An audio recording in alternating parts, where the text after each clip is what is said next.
We got round two with Troy Hutchinson, Pure 77 Adrenaline. How's it going, man? Hey, I'm good. Good. How you doing, brother? Oh man, I'm always keeping with it. This Yeah. cut's sucking though. Yeah. Cutting is one of the roughest processes. People don't realize how bad it is till they commit to it. Nah, and I'm doing it the easy way with the keto style, and a lot of people aren't a huge fan of that. But I it works for me, and then I stick to it. But still, I start seeing 220 go under, and then I'm like, oh, I want food. Yeah, yeah. It's like as soon as you start it, you're totally hyped about committing to it and you're seeing results. And then you're like, man, a week later, you're like, I could really go for a cheat day, or I could really throw in some Mhm. calories today. So the keto is definitely frowned upon, but it has its benefits. It has its places. I'll say that. So I mean, you've actually embraced kind of a low carb lifestyle to a degree, or at least in certain seasons as of recent. What kind of led you to that? What do you really notice? So yeah, I don't really like to eat a whole bunch of carbs consisting of your rice, potatoes, or uh, vegetables at all. I'm not gonna lie. I despise vegetables. I don't think that they're good for you. I believe that the people who are committed to the carnivore diet and the animal based protein diet are on to something with this because you get so much vitamins, bioavailability from the meat. I know there's a lot of things people disagree with, as in like your cholesterol can be too high. But I've been doing it about a year now. Animal-based protein. It's literally red meat, eggs, goat cheese, goat milk. I'll throw in a little bit of white rice once in a blue moon. But like you said, yeah, man, raw honey. But I keep my carbs pretty decently low. And I fill the rest out with fats and proteins. And I think what really led me to it was the health benefits to try to get rid of. I had like an eczema outbreak on my leg. That's helped clear that up. I was Yep. using steroid cream. I was using like a hydro cream of some sort, and it wasn't working at all. Jumping onto this, it cleared it like night and day. Cleared it up, man. And I do believe that our health derives from our gut. So what we feed our body is how our health will perceive. Hmm. So what in that process? I mean, did you lose weight? Did you like feel better? Like I hear some pretty crazy stories about people like randomly losing like years long of depression, stuff like this when they pull all the carbs out. Yeah, it's crazy. So like the best thing to give it a example would be seasonal depression. Everybody kind of suffers from when the days are darker than they are lighter. You're cold as hell in the winter, literally. I would say when you're on this kind of diet, you just have a higher energy level. You have I'm more outgoing. I just feel like everything's better. And I know it sounds cliche, to say there's no way you're happier eating steak, butter, eggs, and cheese. But I mean, all those foods, I don't know anybody who wouldn't eat those. So Yeah. if that's your diet, what it consists of, it's going to get very. You can do so much with it. A lot of salt too. Like we've been lied to by the industry for years about salt, but that's a whole different topic we could dive into another time. But it's bad. Like it is terrible how much they have convinced society to stay away from salt. Mhm. I just highly suggest people to do their own research on it.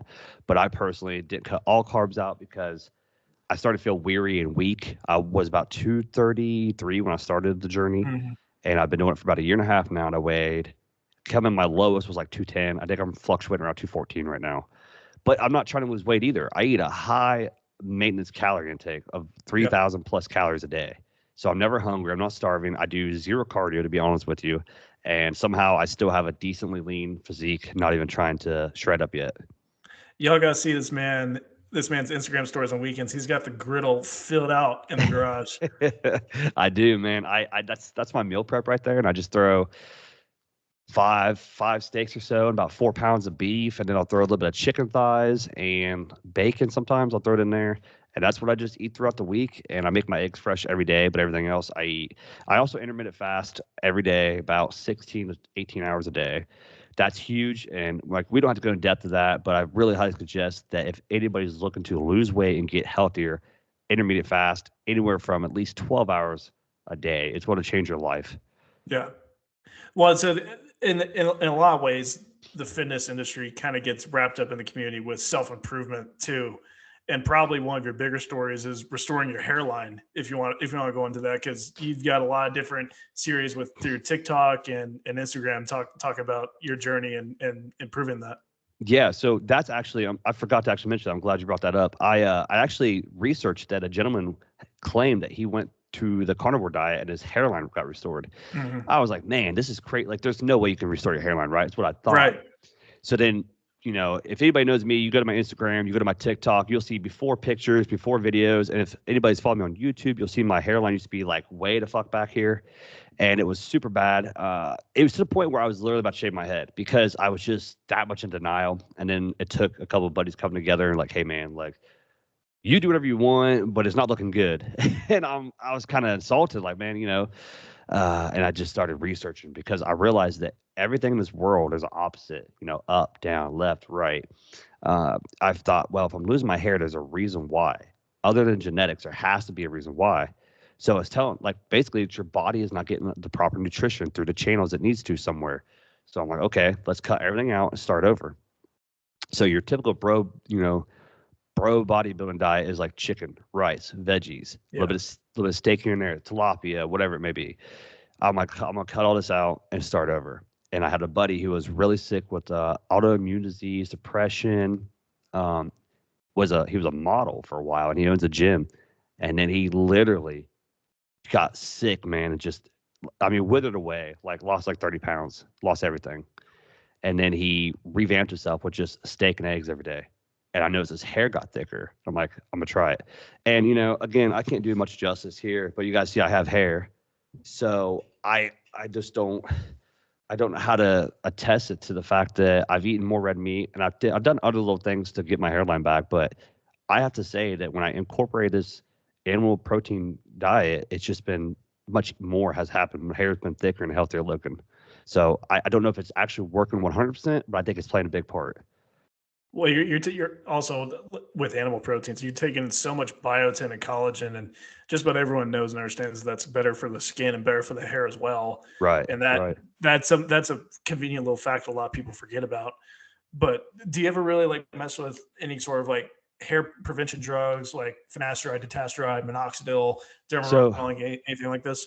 The dutasteride I've not messed with yet because it's a little bit more extreme and harsh than finasteride. It's like the next step if finasteride doesn't work. So I haven't went that step yet. I do have finasteride in my system. I take it 5 days a week.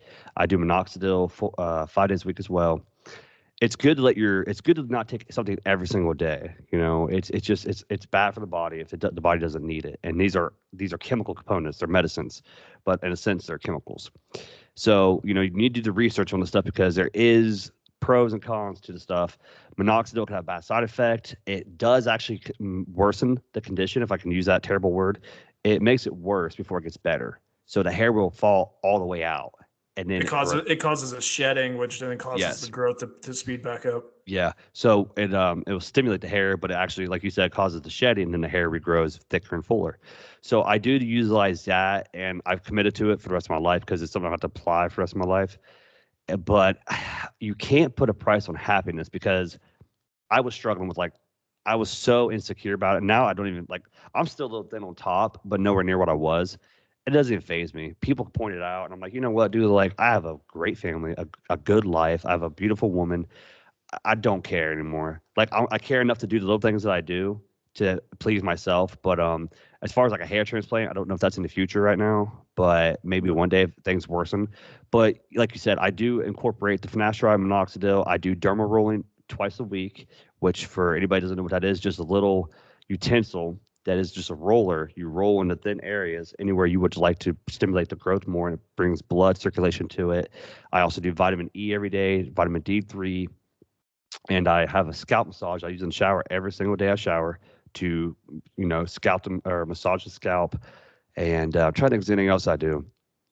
I think that's pretty much it, really. And then a lot of manipulation. You got to grow the hair a certain way and kind of style it and manipulate it to have it fixated how you want it. And if you want, I mean, a lot of grown men nowadays will grow it super long and it's super thin, and that doesn't work. The biggest trick to growing your hair out or to covering up any kind of thinning is to keep the hair short so the roots are thicker and healthier, and then you style it with very little product so it doesn't have a matte finish where it like lays down like a dry towel in the sun that gets stiff or something. Sure. So that with finasteride, it's obviously one of probably the most well-known, most often used hair loss prevention drug out there in the market, period. But then you start, and through the grace of the internet, obviously you can hear people's stories. You hear stories like Ryan Russo, where I'm not sure if you're familiar with him, but didn't take finasteride, but took lion's mane and has developed post-finasteride syndrome Ooh. pretty intensely. And there's a large community of seems like about 0.5% of all finasteride users who come off of it have a very dysregulated androgen receptor system. So when you hear about stuff like that, does that kind of scare you as far as the long term, or do you take like a lower dose and you don't really feel much? So when I researched it and got a hold of HIMS, the company I went through to get it, which is very popular, I'm sure anybody that suffered from male pattern baldness or hair loss has researched HIMS or KEEPS. And they basically said, here's one of the biggest issues we have, which is, a lot of men get ED from it. And then others were talking about what you just talked about. Now, the biggest issue is it does sit in the back of your mind, and you have to think and ask yourself, like, is the juice worth the squeeze? Yeah. And I think for the time being where I was at in 2020 when I started it, I definitely was struggling. And again, it's like it doesn't appear like much now, but when it was thinner, I remember when my hair started to grow back about a year and a half later, I started seeing really good gains and results from it. I had coworkers like, "Hey man, can I ask you an honest question?" I'm like, "Yeah." Like, "Do you wear a hairpiece?" I said, "What?" They're like, "Do you wear a hairpiece?" I said, "No." And they're like, "Well, you used to be like almost bald." I said, "I was getting there." And they're like, "Oh, well, you just you look good, man. Your hair looks fuller." I'm like, "Well, thank you." I said, "I did some protocols and took some remedies." And they asked a couple other bald guys, were like, "Man, can we do it?" I'm like, "I don't know, because you're pretty far gone, but I mean, it's worth a try. I don't know." Yeah. But there is people that do claim that switching to more red meat lifestyle increased their hair flow so much they actually grew hair back. Now, again, this could be far-fetched people. Genetics could play a big part. How their body reacts to it and responds is all questionable. So we don't know for sure. But I mean, I don't think it's a bad idea to try if it's something that's piquing someone's interest. Well, so the other thing too is in terms of androgen receptor downregulation is kind of a bigger concern. You are on testosterone replacement therapy, so therefore there's a chance that that's blunting any sort of effects from finasteride. True. Yeah, I was going to touch that next, which is I think it blocks up to like 70% of your DHT, which it was what hurts your natural testosterone production, and then you're feeling pretty lumpy and down, and you're feeling like seasonal depression year long. Now, I did come off everything from 2020 2019-ish. I think when I went to Vegas, I came off all testosterone because I was losing my hair, probably because I was banging out huge amounts a year. And I told myself, okay, let's just start clean slate, boom, boom. So I cut the testosterone out, cut everything out, went on PCTs. I didn't touch anything for approximately probably 2.5, 3 years. Went to a TRT clinic. They wanted so much money, so much blood work. I'm like, dude, this ain't even worth it. I'm just going to just forget about it. And then a buddy of mine at work got on it through his doctor. He's like, here's what I did. Here's how I did it. Now, I didn't want to try to manipulate the system. I want to do it the legit way. I want to see if I actually need it. If there's something else wrong with me, like what is it, FSH or... FSH and LH can crash from essentially using steroids because that gets shut down. So there's drugs that you can take to raise that up, but it kind of remains to be seen on like how effective that can be in terms of sustaining the production of those neurosteroids after you pull the drugs. Yeah, absolutely. So that's the big question. It's almost like you're just supplementing the body again with something else. And then once you stop supplementing it, it's going to feel the effects of not having it again. So went to one of the best doctors in the nation, not just the state, but the nation, endocrinologist, Dr. Hussain, great guy. And he's like, listen, be honest with me. So I told him everything I'm sharing with you guys. Like, I banged a lot of gear. I messed my body up. And he said, here's what we're going to do. We're going to do blood panels for, 4 blood panels. We're going to do them 3 months apart. So I did it for a year for him to however he wanted me to do it. Every level was low. Everything came back just crappy. And he's like, okay, you need it. Probably, oh man, I can't even express how quickly just taking the TRT dosage, and I don't take any more than what he recommends me to take, what he prescribes me. And just 2 to 3 weeks after what he's given me, I felt incredible. I mean, it was unreal how great you feel. We don't know, us humans don't honestly know how bad we feel until we feel good. And that's exactly the way to say it. Yeah, and you literally are like, wow, I was so out of it. I didn't know it because I was just convincing myself that this is normality. And now when you get better, you're like, holy hell, like this is what feeling good feels like. So I've advocated for a lot of my friends who are suffering from a lot of issues because let's just face it, life is life is hard right now in this world and economy. And, I've advocated for many of them. Go get your blood panels done, see where you're at.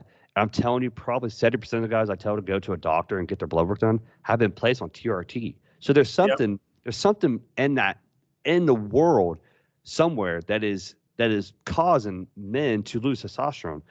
And I don't know if we have an answer for them. I think we do, but it might be a little too political. But I just it's wild to me that us men in this world, our numbers are astronomically low right now.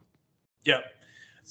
Kind of speaking on that, do you feel like a lot of like the hair loss at Champ was from gear? Oh, most definitely, man. I was at my biggest. If people go to my Instagram and go back far enough, you'll see 2016.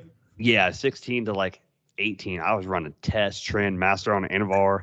When I did falls, yeah, man, it was deadly. I was playing Russian roulette. I probably, I was stupid about it. I was young and dumb, and I don't advocate for anybody young to do it now. I tell everybody, if you can stay away from it, stay away from it. Like, there's no better flex in this world than being a natty like Chris Jones and just flexing it on everybody. Like, I look this damn good. I'm natural. So that's what like Chris Jones says. I don't know if you're familiar with him or not. A little bit. It's been a long time. Yeah, physiques of greatness and beast mode now. But it's one of the biggest flexes you can do. And I advocate for many people like, hey, work hard, eat good, it will come. And I got a buddy that's actually natural as well, and he looks phenomenal for natural. Like, I mean, yeah, he's not going to go to a show and win, but he looks great for a natural competitor and just lives for fun, eats. I feel like you have more freedom with that too. And you're able to say, like, this is just my genetic body. So I agree. Like you said, the balding definitely came from the trend abuse, Masteron. I didn't really dip into Primo or any heavy stuff like that. Trend really has the ability to rip people's hair out, and it doesn't get talked about enough. No, it doesn't. Everyone always talks about the prolactin issues with Trend, and they don't realize that like it's gonna rip your hair to pieces. Dude, it's gonna fall right out because of the fact that it's so tarnished and harsh because of the negative side effects. Like most people need to understand that Trend is probably the most anabolic drug you can ever take. It will do more for you than you can even fathom in your mind. So I want you to think about the strongest you've ever felt and the most pumped and great you ever felt and the most confident you felt. Times that by about 100. That's I do on hand to God. I remember many times going to the gym and just eating a breakfast, letting it digest, going to the gym, getting a back pump in, like a curl. So when Arnold used to say I could do one set and get the best pump in there, he's not wrong. You go there and do some curls, your arms are blowing out, and you're like, this is unreal how great I feel. And people just question you like, dude, how'd you just bench press 455? I don't even know. How'd you squat 650? I don't know because I'm not a strength competitor. In my prime, I'm sorry, not 650. I deadlifted 650, squatted 550, bench press 455. But people were asking me, I'm like, it's got to be the trend because I was banging 500-600 milligrams a week. So that's unhealthy and not advocated for. Yeah. So what was, like, if you want to talk about dosages and compounds, your worst cycle ever? Like worse, like negative side effects on me, or like just way too much, too many side effects, just other things are falling apart, like blood work looks bad. Yeah, what blood work? Yeah. So I remember a cycle I took a long time ago, and I have to say this just for everybody that's listening. Don't even try this stuff. It's terrible. No. Do not do it. It's not worth it. You can look at my pictures now, how I look compared to what I used to look. And I know that most people say, well, you're not natty now. Look at the transition I went through. I went from a beefy, steroided junkie to a sloppy build, skinny fat, 210-pound man. And then I realized, okay, I have to do something to change this. I was able to transition my body to what it is now. And I weigh 211. I'm the lightest I've been in years. And I feel like I look the greatest I've looked. It's really mind blowing to me because I literally don't think I eat that little bit of food. I still eat a lot of food. I still train hard. I'm still benching, 4 plates in here and there occasionally. It's just crazy to me because I've never been this light and this muscular, I guess you could say. So the muscle maturity is real right now. But back to my harshest cycle ever. I ran testosterone probably. Man, I don't even feel safe saying this. Like, it was stupid. I was running about 750 to 1,000 milligrams of test a week. So I added in there Masteron, propionate each other day, about 100 milligrams a day. I was running Anavar from anywhere from 20 to 40. I had Anadrol on top of that, 50 milligrams a day. I believe I had a little bit of Equipoise or Deca, one of those two in there. Interesting. I was banging out about 600 a week. And I'm like, okay, we're going to get big and we're going to get strong.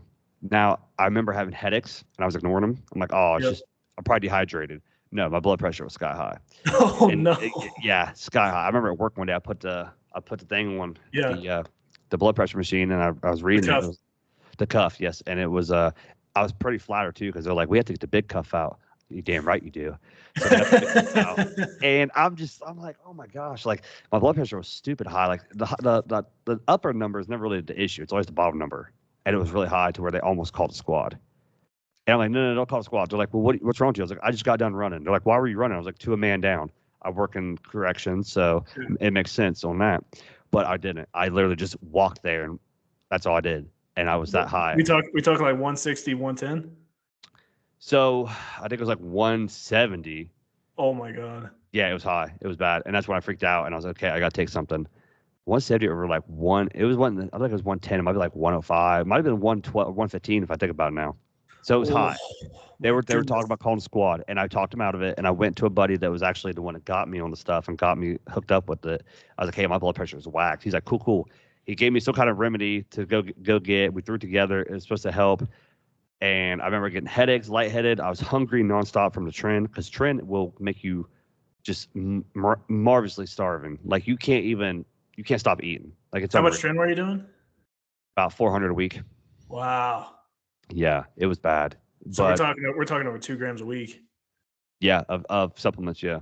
And on top of that, I was eating crap foods on the weekends. I was drinking and binging at the bar, and somehow maintaining a nice 6-pack, muscular skeleton. Dude, it's one of the most. How do I word it? It's one of the most intense moments or intense drugs you'll ever take without having any narcotic side effect. Like it does, you take it and you don't feel high from it, but you get high off of how people make you feel on it.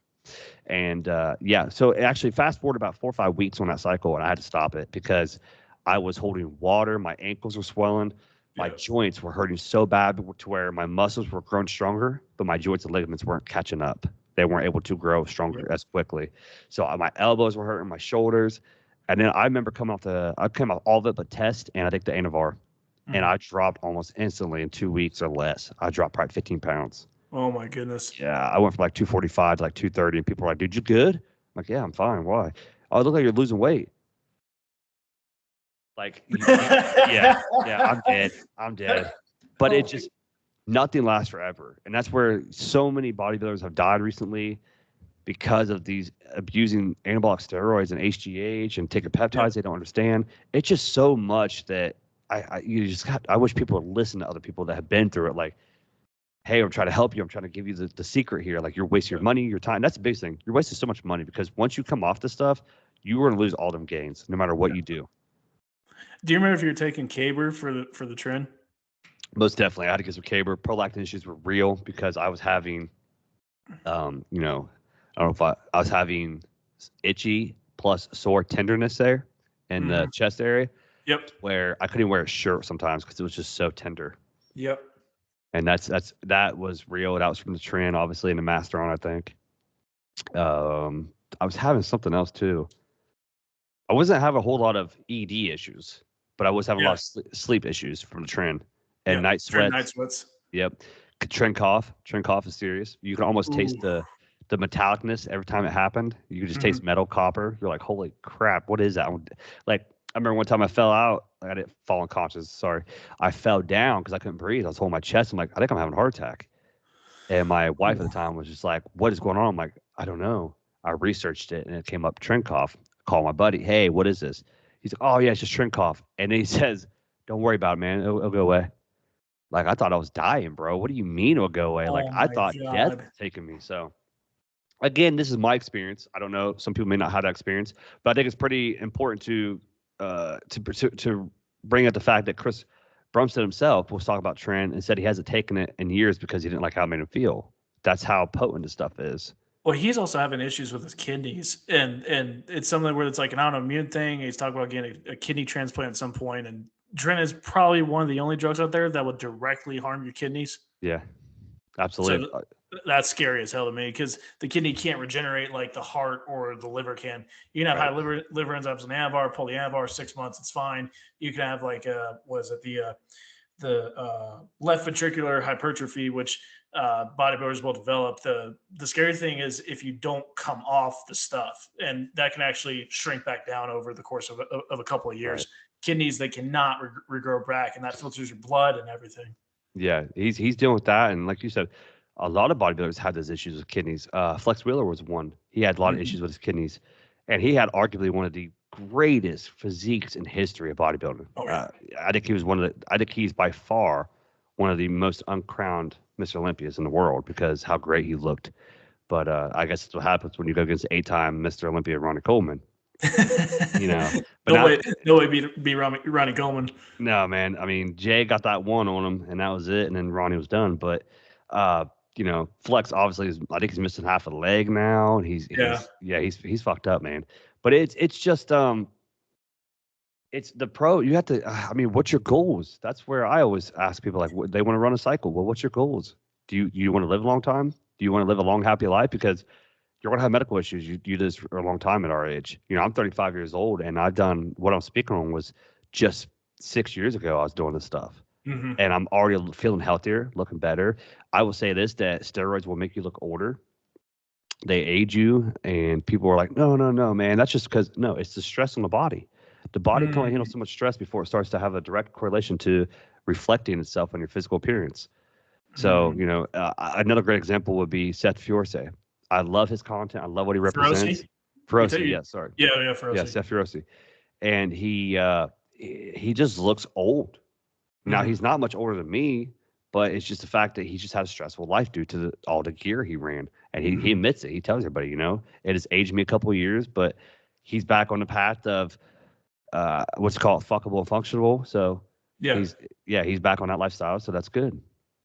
And so I was actually debating someone about this not too long ago, and kind of want your take on it.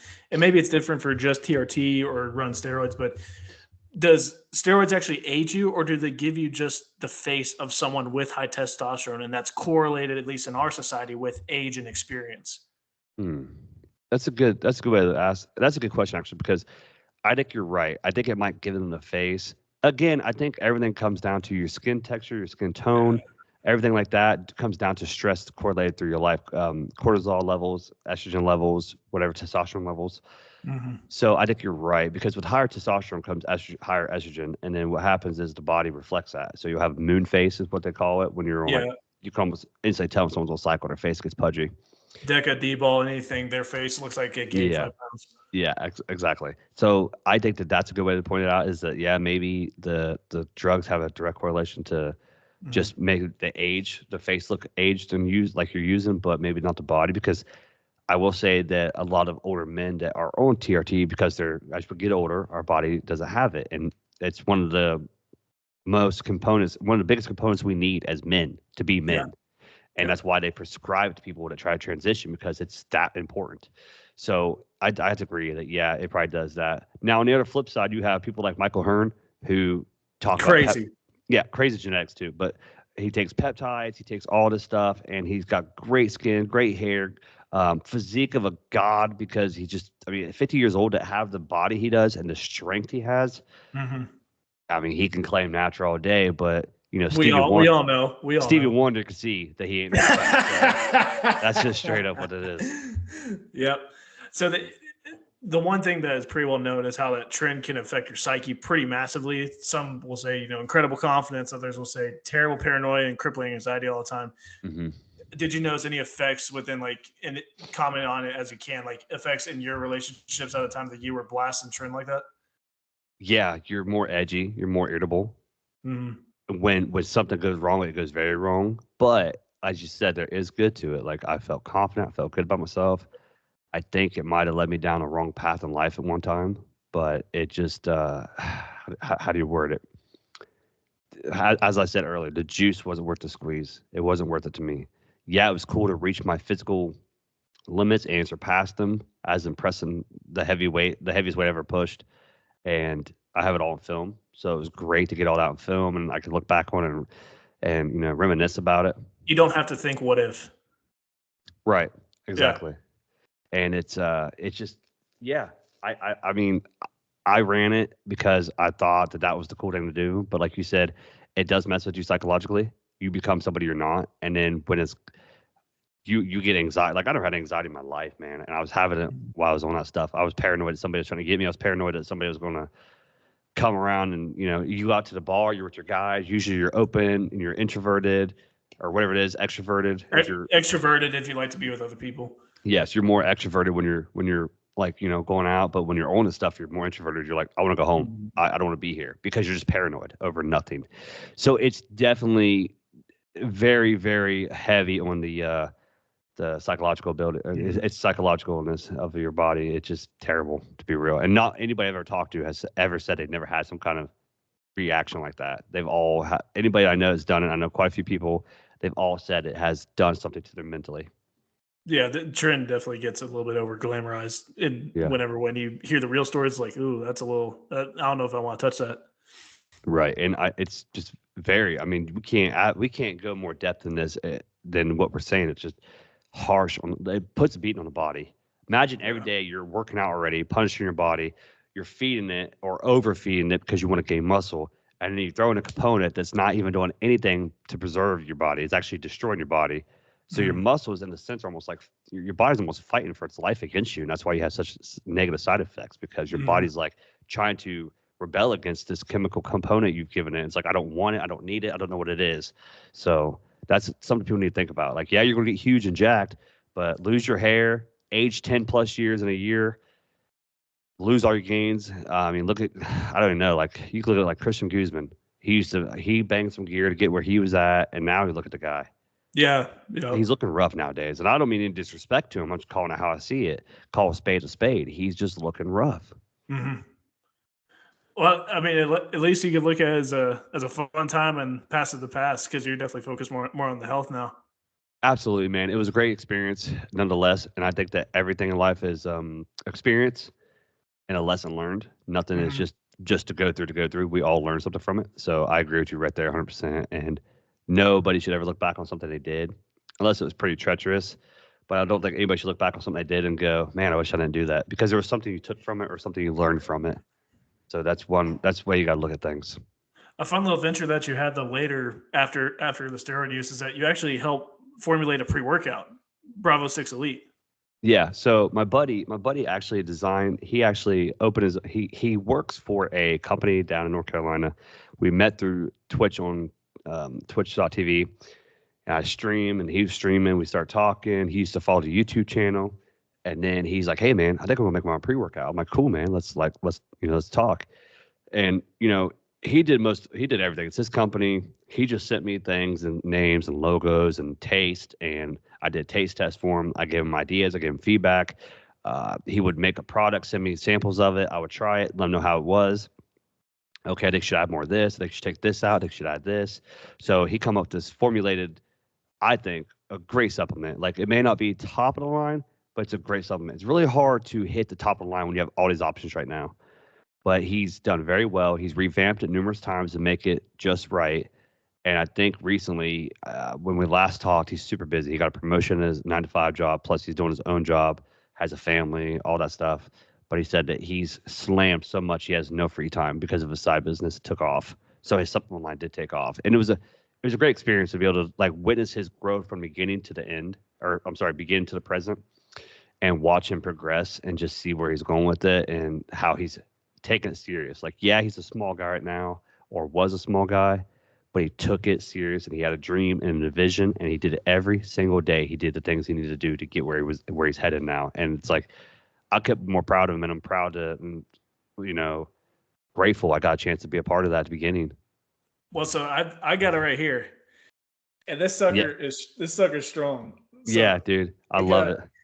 I mean, this is one scoop, 6 grams of citrulline, full dose beta alanine, 2,000 milligrams of tyrosine, which I can't handle it. 600 milligrams of alpha GPC. The caffeine's at 300. We got elevated ATP, S7, estrogen, huperzine A. I mean, I was actually telling him through the Bravo 6 Instagram that I can't handle this stuff. This one scoop and with my caffeine addiction, it is very, very intense. Yeah. And a part of that too is that a lot of people will question, well, why do you put so many stimulants in a pre-workout? Well, you get central nervous system drive. So you lift heavier weights, you can go a little bit longer. And especially as like in a power lifter situation, anything that's going to drive CNS is going to make your lift heavier. So it's potent. And I bought that in September. I've only had about half of it because I got to time it out like to be like right at the right time of the day, so I'm not awake at night. Yeah, it's a very heavy stimulant, but it's got that. What chemical is it? You were going to know before I do. What chemical is it that gives you that focus?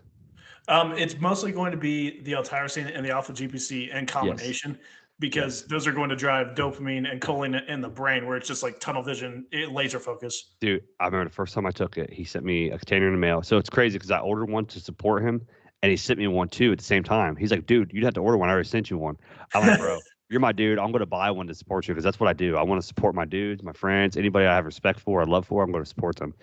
And I took a scoop of heading to the gym before work at 5 a.m.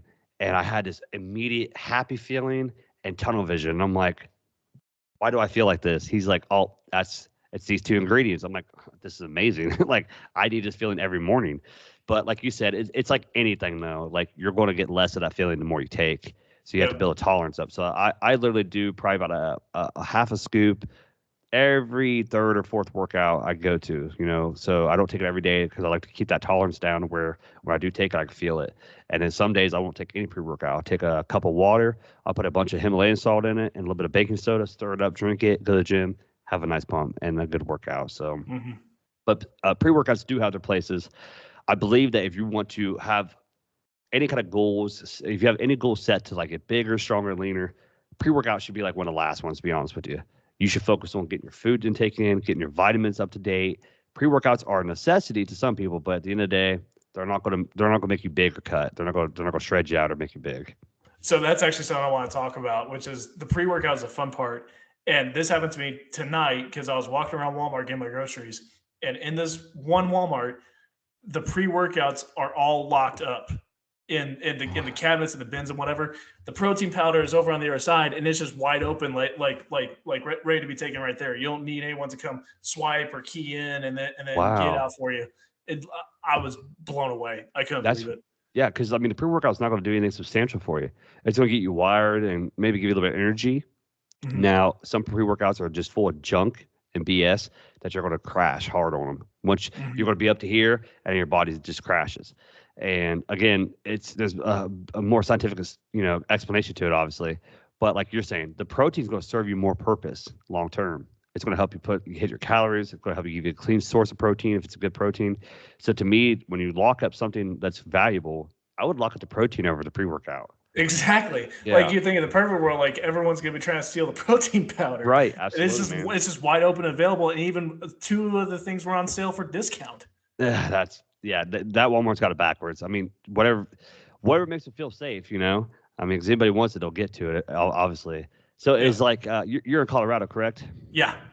Dang. So they must be taking it pretty serious over there. Because I think here ours is on open shelves. I have no idea, but also Democratic state. We're not going to get into that.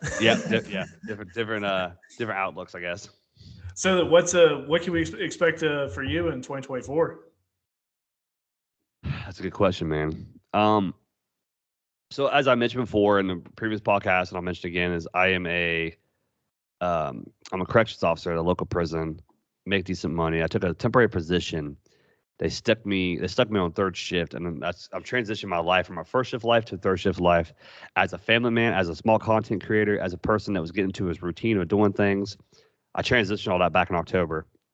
I'm not going to say I regret it because I don't. I've had a great learning experience. It's been a great experience for me as a corrections officer and as a man to see if I can handle adjustments of change and challenges of it.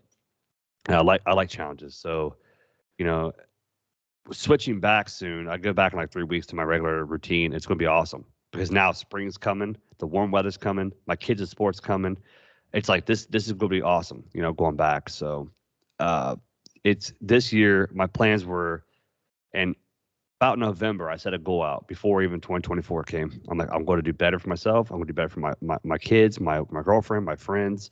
And I decided that I wasn't going to do anything I didn't want to do. So like if something's going on, people invite me out. No, I don't want to go. I'm not going to go because I feel obligated to go. I'm going to go because I want to go. If I don't know, I don't know how to say all this. If if you don't serve me a purpose, and I feel like we don't have a connection anymore, Yeah. I don't really have any time for you. Like if we could talk still, and I'll be there to listen to anybody in my people in my circle. But if we don't have that connect anymore, and I just feel like that I'm the one dragging the friendship on, I'm cutting it loose, man.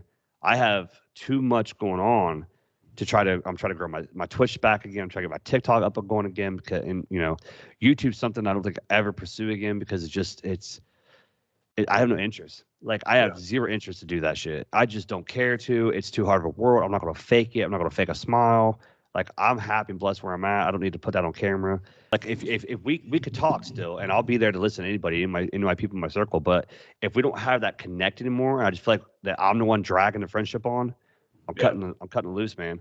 I have too much going on I'm trying to grow my Twitch back again. I'm trying to get my TikTok up and going again because, and YouTube's something I don't think I ever pursue again because I have no interest. Like I have zero interest to do that shit. I just don't care to. It's too hard of a world. I'm not going to fake it. I'm not going to fake a smile. Like I'm happy and blessed where I'm at. I don't need to put that on camera. But the other content world, I still enjoy doing Twitch streams. I still enjoy playing video games with my kids and my friends. But 2024 is the year that I decided that I want to look at my friends, and I believe it was, I may be wrong. I believe it was Aristotle that said, might have been Max Aurelius, or I've been listening to a lot of Stoicism, but he said basically like, it's not what people could do for you, it's what you could do for them. And I took that to heart because I want to be able to look at people and go, what can I do for him? What can I do for my friend? But at the same time, that's got to be reciprocated. If it's not being reciprocated, what's the point in it? I'm just giving you value and you're giving me nothing. So in return, I'm not getting anything reciprocated. So in 2024, to put you the short answer is I plan to grow myself better, to be a better person, a better listener, a better speaker, a better all around just human being, I guess. And, fitness world wise, my goals are to get as much lean muscle as I can without doing the typical bulk and shred. How much can I just lean? I guess you can call it Greg Doucette's lean bulk all year long. But I don't like that. Main gaining. There we go. I'm sorry. Thank you. And I don't really like that method either because it's almost like it's not good to put a goal like that constantly because we want to be leaner. We always want to be bigger. Sure. You're gonna look at pictures from 5 years from now and go, dude, I wasn't near as shredded as I should have been. Yeah. And you're going to analyze these pictures constantly. I look at pictures of how I used to look on gear. I will never look like that again. No, it'll never happen. I will never reach that physique again. And that's okay. But I want to be the best physique I could be now. Yep. And I may not ever get my full head of hair back, but if I can get majority of it back, I could look back and go, well, it's looking better. Things are looking up. So again, to just summarize it all up, 2024 is going to be a year of growth for myself to be a better all around, boyfriend, father, friend, listener, speaker. Instead of ridiculing and judging more, I want to help more. So if someone does something wrong, instead of me screaming at them, example, my kid, I want to help him understand what he did wrong. I want to help him fix it so that we don't have to ever have that discussion again about like, hey, this, and this, and right from wrong, and et cetera. I gotcha. Any news on and I could cut this out if we need to, but any news on the gym? Oh, no, you're good. So that with the inflation of the market, I'm waiting to see where the politics go with this. Yeah. So I'm waiting to see who. I mean, we got the uproar. Like we can cut this part out if you want, but we got the uproar happening down in Texas. The border's out of control right now. They've put their foot down. The Supreme Court took the side of the Biden administration. Texas said pretty much, gave them the middle finger. Come make us move. I know everyone's familiar with the old saying, "Mo and lave, come and take it." Yeah. So that's I've been seeing shirts everywhere saying "Come and cut it." Yeah, like I love it. I absolutely love it. What Greg Abbott's doing, like he's taking a stand, and the man can't even stand. It's incredible what he's doing right now. So when people want, it kills me. So when people want to speak about the current administration, how great they're doing, I'm just like, you guys are delusional. But again, I can't confidently jump on the wagon and go get this building or this building and buy gym equipment. Like I have connections. I really could quit my job right now, withdraw my retirement, get a hold of a buddy. Hey man, let's go in on his gym. I'll run it. You just help me fund it. I don't want to do that yet. I want to wait to see who wins this election. It sounds kind of like I'm making excuses, but I'm looking out the long term here. Why jump to a situation of struggle if the economy is only going to get worse, if inflation is going to get worse, if rent's going to go higher? Do I want to put myself in a situation where I'm going to fail? The idea of making a move is to make sure it's a smart move. You have to analyze every move. You have to pivot sometimes. In basketball, you see players pivot 4 or 5 times before they make a choice to take to the bucket or pass it. Yeah, well, absolutely. Well, in general, I studied finance as far as my college career, and there's an expectations theory of the market, and we see this where when Democrats in office, expectations are down. So therefore, we're talking about thoughts are your reality. You literally have a group think within the entire populace of the economy that thinks just because a certain person has a political affiliation that it's going to go this way, versus when a Republican is in office, it's going to go this way. Right. This data has been tracked several times. A Democrat gets in office, the economy, the stock market goes down. Yeah. A Republican gets in office, the stock market goes up. So it's a real thing. And then there's also a lot of talk as far as interest rates going down, maybe going back up, and that also has an impact on the business loan. So that's always important to consider. Yeah. So I mean, could you imagine if you open up a business? Let's just say next month you decide I'm going to go business. You get an LLC, you get a building. Interest rates are on a building loan are, let's just say 7% right now, right? Then next year they go down 3%, but you can't refinance yet. You're locked in a contract or whatever it may be. You're stuck. So all this, you jumped the gun and now you're spending out thousands more dollars a month or many thousands of dollars a year for a business that if you just would have waited. Now I don't think that I'm not advocating for anybody to wait. So if anybody wants to start a business and you have an idea that you believe in your heart and your whole body and mind and frame, you go for it. Like, don't wait. I'm 35. I should have just jumped at 20 years old when I had the chance. When I thought about it, I should have jumped. But I hesitated. I got time. Time is the most valuable asset we will ever have in this world, and we will never get back once it's gone. Just think back, like you just said it. We did our last podcast in October. It's already freaking February, man. It feels like we did it last week. So to me, time is just very valuable, and you'll never get. And I think maybe I speak of it more because I have 3 sons and a stepdaughter. So I have from 6-year-old to a 13-year-old now. It's just 4 kids. It's just they grow so fast, and it just seems like I wake up and my whole day's planned, and I have to like squeeze in things I want to do. And then when I do, I'm exhausted from it. Like, what the hell is this world coming to? Like, are we really just supposed to exist to work and then go home, go to bed, watch TV? Like, that's a sad reality, man. Well, there's a saying that I've had from a couple of family members. I like it, which is time is money, and time is also priceless. So you never know what's coming around the corner. Yeah, you're not wrong, man. That's the best way to look at it. Anytime you have something you're doing for time, it's that's why you need to pay. People charge a good price for their time because time is money, and time is priceless too. So it's like, how do you put a money amount, a certain amount on time? It's really hard to do. It's hard to impossible. Can't do it. You can't, man. I mean, there's people on their deathbeds that were rich by any measurement of our wildest dreams, and they said they would take all their money and trade it for time. Yep. So that's how valuable it is. Troy Hutchinson, thank you so much. Yeah, brother. Thanks for having me.